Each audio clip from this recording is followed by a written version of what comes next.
Welcome to our channel. In this video, we'll delve into the life and untimely death of Hillel Slovak, the visionary guitarist who helped shape the Red Hot Chili Peppers' iconic sound. Though his name is often overshadowed by the band's later achievements, Slovak's influence runs deep, and his tragic struggles cast a haunting shadow over one of rock's most innovative groups. Join us as we explore the roots of Hillel's passion, the rise of the Chili Peppers, and the heartbreaking circumstances that led to his final moments. Red Hot Chili Peppers founder Hillel Slovak hadn't been seen in weeks when officers found him at home, hunched over an unfinished painting. What he held in his hands revealed his tragic final moment. Slovak rose to greatness in the LA club scene and eventually found himself in the spotlight with the Red Hot Chili Peppers. Sadly, his brief flirtation with fame would not last long.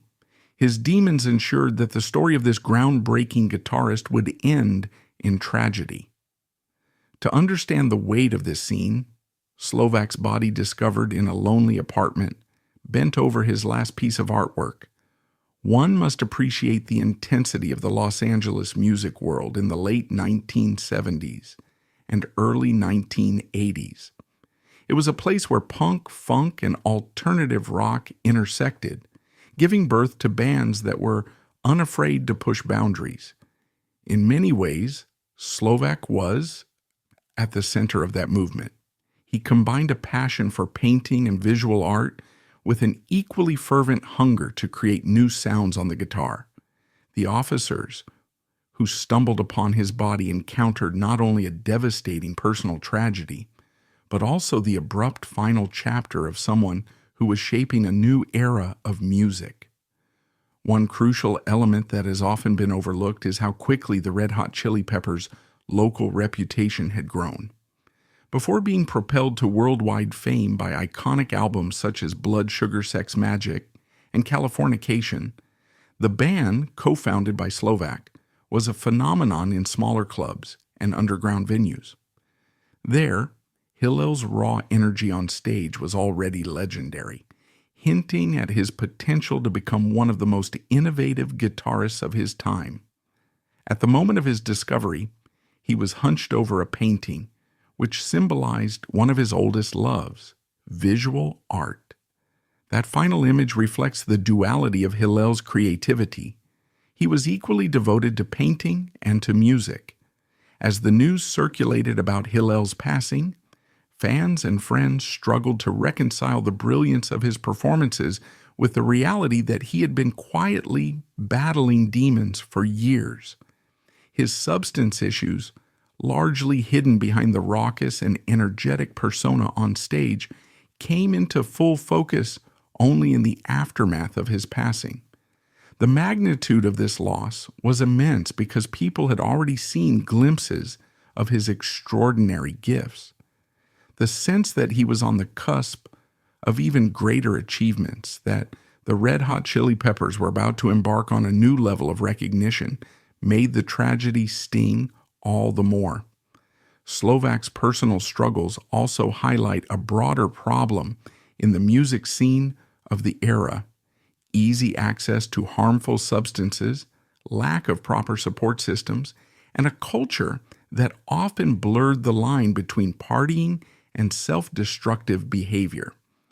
While many fans might recall the later exploits of the Red Hot Chili Peppers, it was Hillel who had first laid the group's sonic foundation. His was a loud, frantic style of guitar playing that somehow managed to remain soulful and melodic, bridging funk influences with the edgier aggression of rock. In short, the shocking discovery of his body underscores how ephemeral success can be when overshadowed by personal turmoil. Even as he painted his final piece, there was an undeniable sense that he might have been looking for a new direction or channeling the internal chaos into art. That tension between creation and destruction would echo through the subsequent history of the band, shaping their music and fueling the sense of loss that permeated their early years. In 1966, when Hillel was 4, His family immigrated from Israel to the U.S., briefly living in New York before settling in Southern California a year later. There, he soon developed an interest in art that blossomed into an astounding, if tragically short, career. Eventually, he put down his paintbrushes and picked up a guitar which he'd received as a bar mitzvah present. His mother noted that he played his guitar everywhere in the house, and people quickly started to notice something surprising.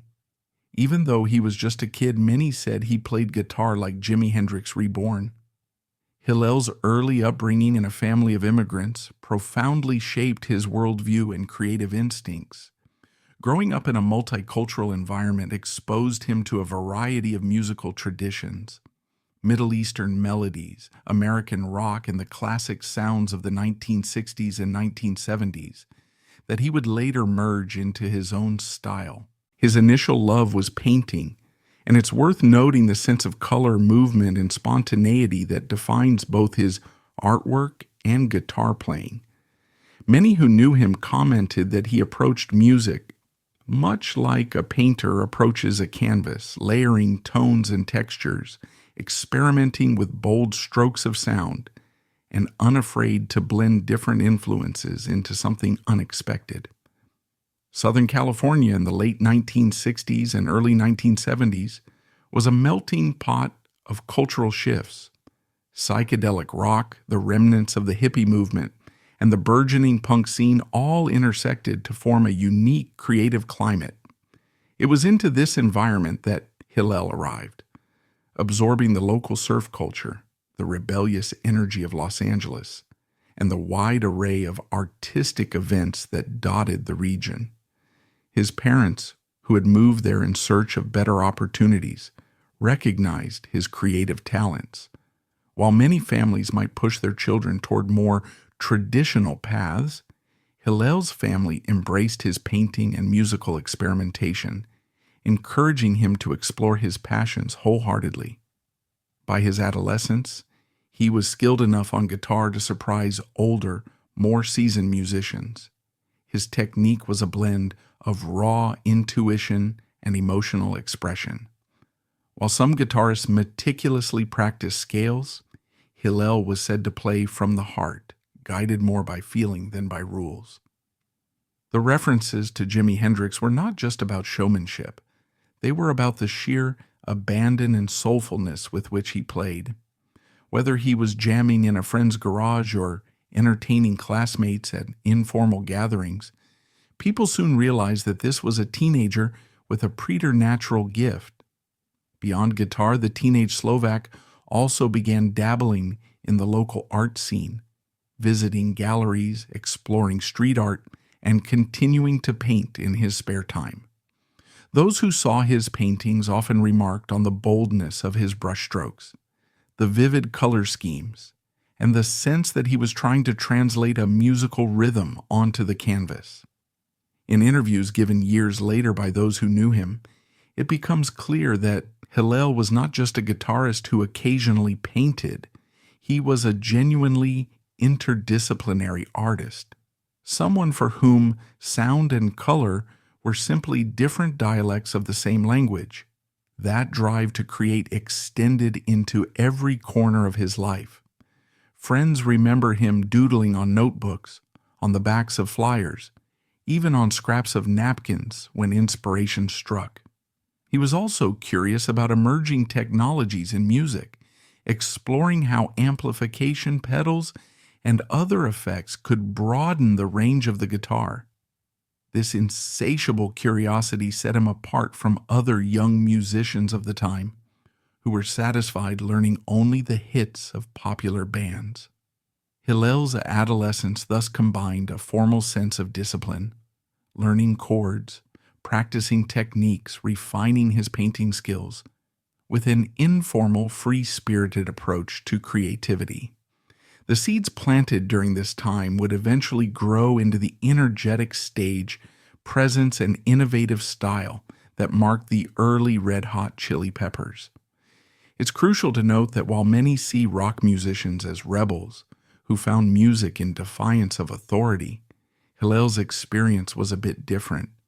He found acceptance and encouragement from those around him, which allowed him to flourish and explore without immediate friction from family or close friends. And yet, in the midst of this supportive environment, early hints of difficulty emerged. Southern California was not just an artistic and cultural hub, it was also a place where drugs circulated freely, especially among creative circles. For a young man brimming with talent and curiosity, the temptation to experiment was strong. While these early brushes with substance use seemed harmless at first, they would foreshadow a devastating struggle that would later define the darkest periods of his life. In high school, after performing with his band ANTHEM, Slovak met an eager member of the audience, Kiedis. They soon became close friends, along with Michael Balzeri. The trio talked a lot about music and also experimented with drugs at this time. Slovak was still with ANTHEM, but there was a problem. Their bassist wasn't working out.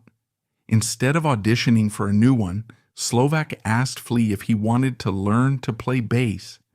Initially, Flea had ambitions of becoming a jazz musician like his idol Dizzy Gillespie, but Slovak convinced him to change his mind. With Flea on bass, ANTHEM entered a Battle of the Bands contest and took home second place. The chance meeting between Hillel Slovak and Kiedis is pivotal not only for the history of the Red Hot Chili Peppers, but for the broader tapestry of modern rock music. At the time, Anthony was an impressionable teenager who was instantly captivated by the energy that Slovak brought to the stage. Kiedis was no slouch either. His own charisma and daring personality had already started turning heads.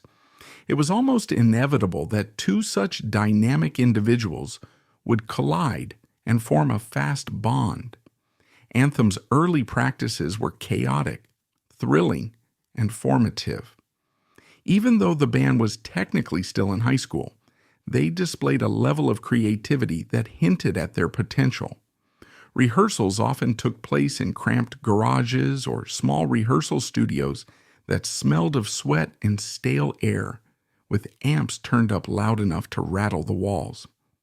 During these sessions, Hillel refined his interplay with Flea, encouraging him to experiment with slapping and popping techniques that were less common in traditional rock, but more prevalent in funk and jazz. This cross-pollination of musical styles would ultimately become a hallmark of the Red Hot Chili Peppers' signature sound. The victory at the Battle of the Bands, where ANTHEM took second place, was a huge boost to their confidence. It demonstrated that the group, even as teenagers, could captivate a live audience.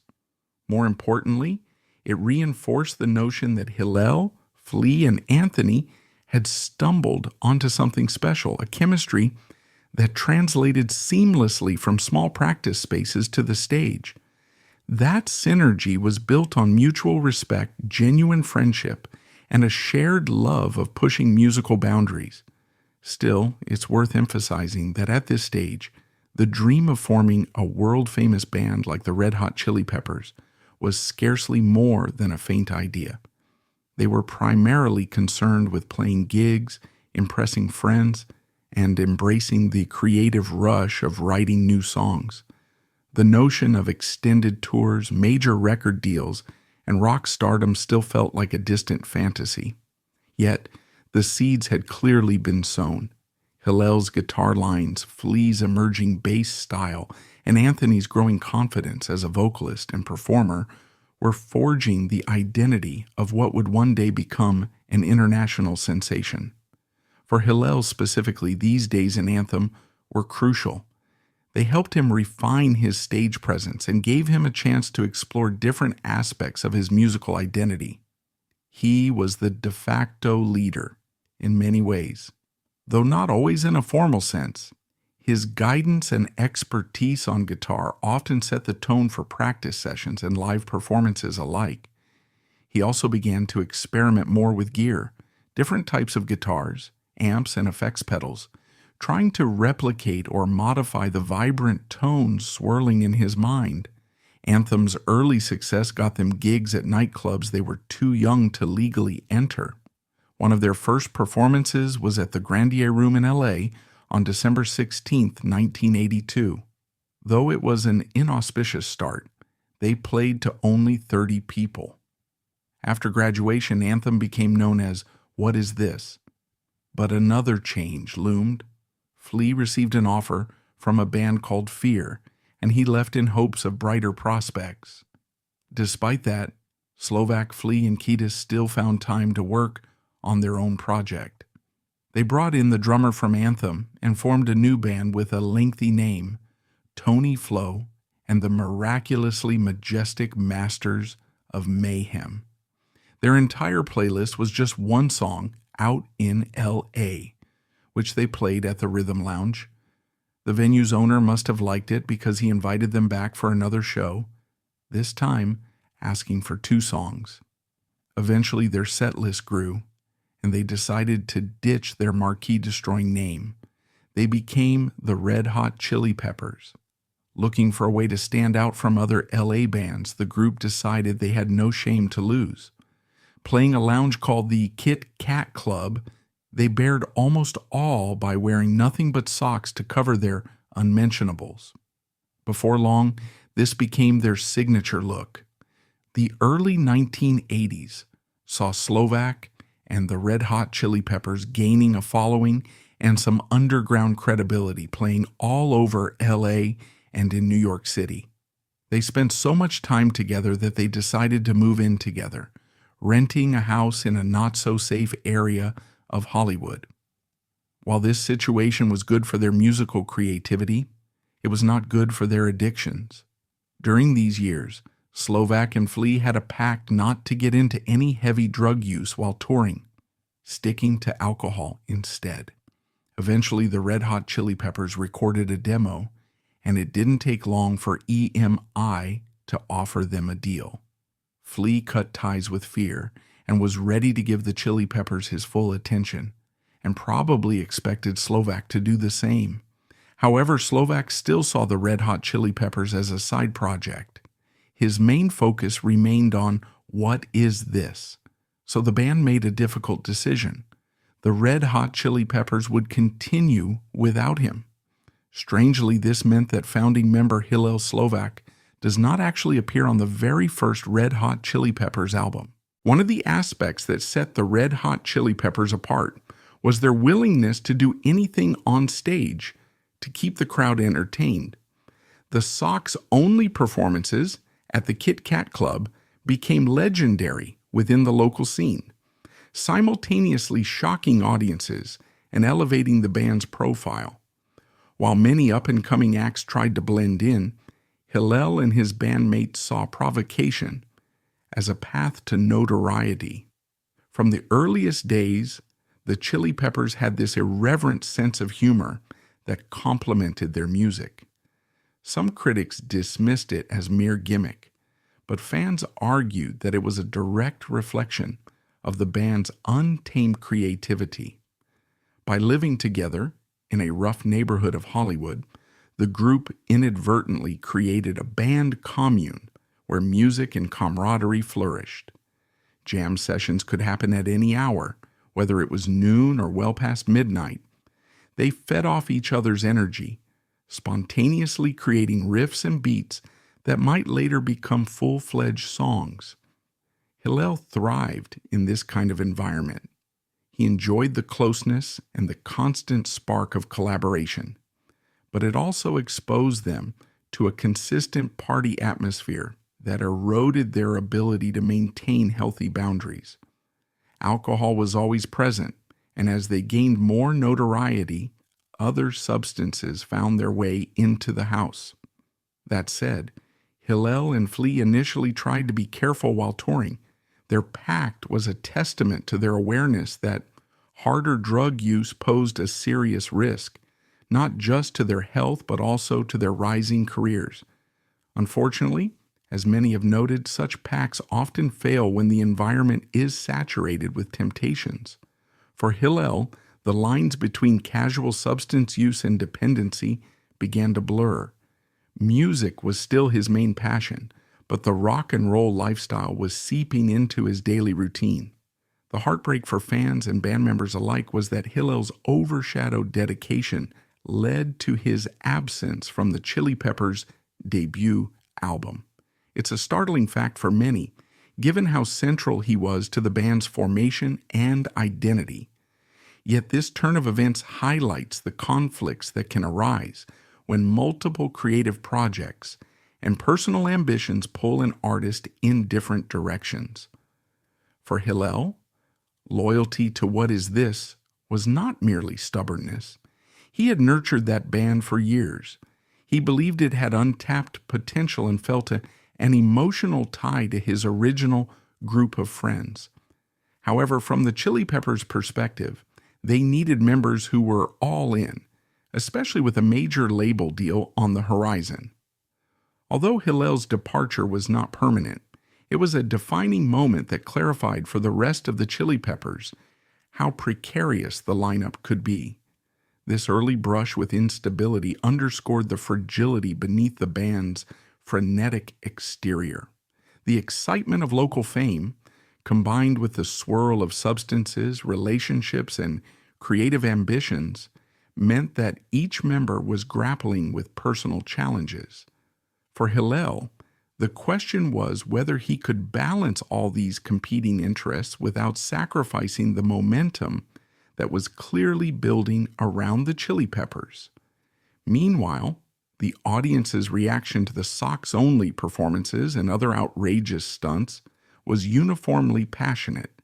They either loved it or found it scandalous. Either way, people were talking about it. The band's shows in New York introduced an entirely different demographic to their offbeat style. This bi-coastal presence, modest though it might have been at first, laid the groundwork for a more extensive fan base.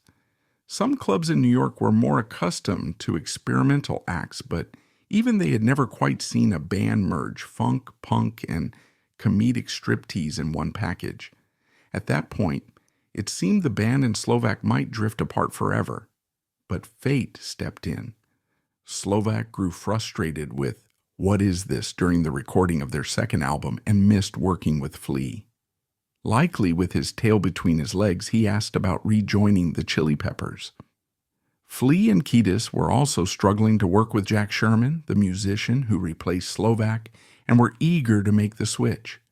Slovak's return set the stage for the recording of the band's second album, Freaky Styley. Back together, the band's drug use increased. Slovak, Flea, and Kiedis all participated, and the effects of their addictions bled into both the lyrics and sound of the album. Produced by funk legend George Clinton, Freaky Styley pleased the band, but not the public. Having been on a slow climb since forming, the Chili Peppers suddenly found themselves with a commercial flop, crashing back to earth. In 1986, the group chose Keith Levine to produce their third album. The label gave them $5,000 to record a demo, money that largely went to drugs, with Levine also taking part. Despite the chaos, the band's reputation kept growing. They began receiving movie offers thanks to their wild outfits and on-stage theatrics. That same year, Slovak and his bandmates appeared as themselves in the cult classic skateboarding film Thrashin', alongside Josh Brolin, and in Tough Guys, a movie about two aging ex-cons. Around this time, the band moved to Detroit, and their drug use spiraled further. Kiedis became dependent on heroin, frequently talking about it, which raised concerns among the others. Slovak hid his addiction better, but one of the band's roadies eventually alerted Slovak's brother, who was horrified to learn of Hillel's serious drug problem. The family had been in the dark. The Red Hot Chili Peppers needed a new producer for their third album, but they ran into obstacles. Rick Rubin turned them down, saying he didn't want to deal with Slovak's and Kiedis' addictions. Substance use threatened the band's progress. They eventually hired Michael Beinhorn to produce the UPLIFT MOFO party plan, and despite all odds, it took them to a new level of fame. To promote the album, the Chili Peppers planned a European tour. Both Slovak and Kiedis promised to get off heroin before they left. They suffered severe withdrawal, but Slovak in particular struggled. At one point, right before a concert, he had a breakdown, forcing the band to play an entire set with no guitarist.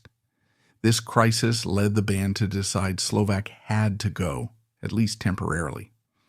They played a few shows with Dwayne McKnight as his replacement, but eventually invited Slovak back for another chance. Things improved for the remainder of the tour, but after it ended, Kiedis confronted Slovak with an ultimatum: get real help or else.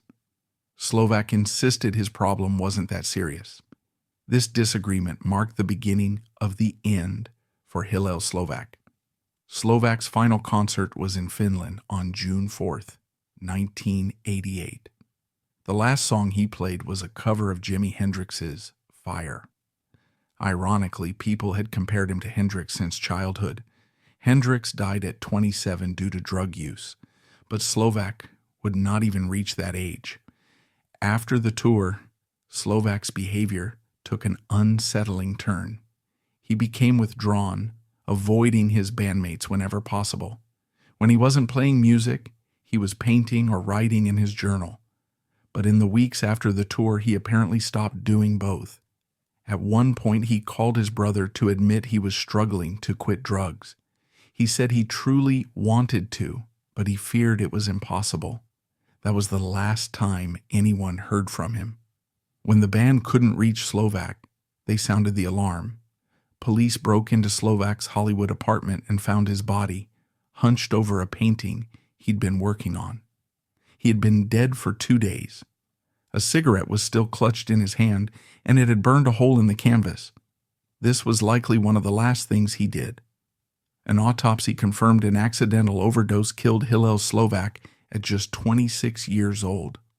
The news devastated fans and had a strange effect on Kiedis. Instead of attending the funeral, he left town and continued using the same drug that had ended his friend's life. Only after he finally visited Slovak's grave did Kiedis feel compelled to enter rehab. With Slovak gone, Kiedis and Flea brought in John Frusciante as his replacement. It was a huge change, but by 1992 the band scored their first top 10 single with a track that had a profound link to Slovak. Kiedis had written a poem called Under the Bridge when he was lonely and missed Slovak. Producer Rick Rubin saw the poem, asked Kiedis to sing it, and convinced him it could be a hit. In the immediate wake of Hillel Slovak's death, the Red Hot Chili Peppers fan base found itself in shock. Word spread quickly through local radio stations and music magazines that the band had lost one of its founding members. Fans who had followed the group since their early gigs at small LA clubs left flowers, letters, and handwritten notes at makeshift memorials in front of venues where the Chili Peppers had once performed. Many recounted their favorite memories of seeing Slovak light up the stage with his frenetic guitar style, describing his solos as raw yet soulful. News of his passing appeared in small columns in the alternative press, and while mainstream outlets did not give it prominent coverage, those in the local scene mourned the loss deeply.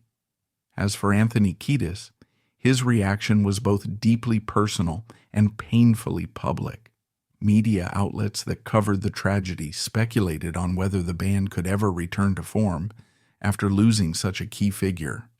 Fans wrote anguished letters to fanzines, then a primary mode of communication among music enthusiasts, wondering why Kiedis had abandoned the funeral, some criticizing his choice while others expressed sympathy for his struggles. Rumors circulated in various music publications about Kiedis' state of mind, with some claiming he had vanished entirely and others asserting he was on a desperate binge. In truth, his departure from Los Angeles was an attempt to numb his grief and guilt, although he later admitted that distancing himself only deepened his sense of isolation. It was not until he finally gathered the courage to visit Slovak's grave that Kiedis confronted his own inner turmoil. That moment, widely discussed among fans who saw it as a turning point, spurred him to enter rehab and reevaluate his life. While some cynics in the music press doubted whether the band could recover from yet another setback, especially given their history of substance abuse, more optimistic fans hoped this tragedy would force real change. When John Frusciante was announced as Slovak's replacement, the news sparked a flurry of conversations among fans. Could anyone truly replace Hillel's distinctive guitar tone and stage presence? Some longtime supporters were apprehensive, fearing the Chili Peppers would lose the very essence that had set them apart.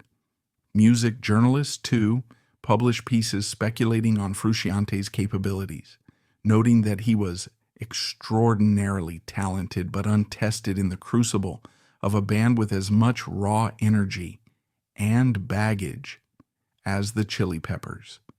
In 1992, as the band worked under the guidance of producer Rick Rubin, Under the Bridge became the emblem of this transition. It was a deeply personal testament to Kiedis' loneliness, penned during one of his darkest moments as he grappled with the loss of Slovak. Fans first encountered it in hushed anticipation, aware that the track stood apart from the Chili Peppers' typical high-octane repertoire. Almost immediately, the song resonated with a far broader audience, climbing into the top 10 of the Billboard Hot 100. Suddenly, the Red Hot Chili Peppers were more than just an underground phenomenon. They were on mainstream radio stations across the country, reaching listeners who had never heard of Hillel Slovak, but could feel the weight of his absence in Kiedis' voice. For fans who had been there from the start, Under the Bridge was bittersweet, an affirmation that the band could mature and evolve, even as it served as a poignant tribute to the friend and guitarist they had lost. Through interviews and personal reflections, Kiedis insisted that Slovak's spirit remained at the core of the band's creative drive, and Flea frequently credited Hillel for sparking his passion for bass. Though John Frusciante's style was distinct, he made no secret of his respect for Slovak's influence, studying old tapes of the band's performances to understand the nuances of their original chemistry.